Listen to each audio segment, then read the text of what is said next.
बिस्मिल्लाहिर्रहमानिर्रहीम। अस्सलाम वालेकुम। सऊदी अरब में जब शुरुआत में कोरोना वायरस के केसेस पाए गए तो सबसे पहले कतीफ शहर को मुकम्मल लॉकडाउन किया गया था। कतीफ शहर से बाहर निकलने या कतीफ शहर में दाखिले पर किसी भी बंदे को इजाज़त नहीं थी।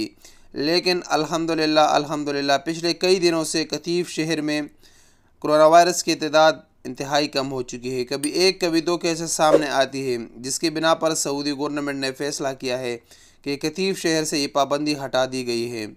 आज 7 रमज़ान मुबारक 1441 को कोई भी बंदा कतीफ शहर में दाखिल या खारिज हो सकता है।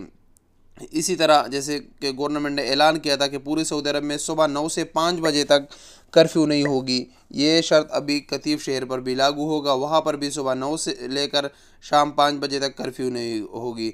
आप लोगों को बताता चले कि सऊदी अरब के मुख्तलिफ शहर जितने भी शहर है या मंतके है, वहाँ से एक जगह से दूसरी जगह जाने पर पाबंदी है। आप सिर्फ़ एक शहर के अंदर रह सकते हैं।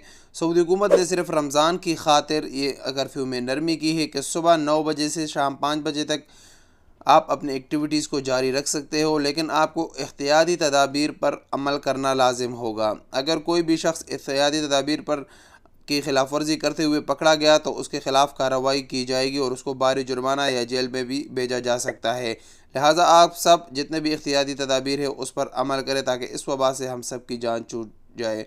मिलेंगे एक नई वीडियो के साथ। अस्सलाम वालेकुम वरहमतुल्लाहि वबरकातुहू।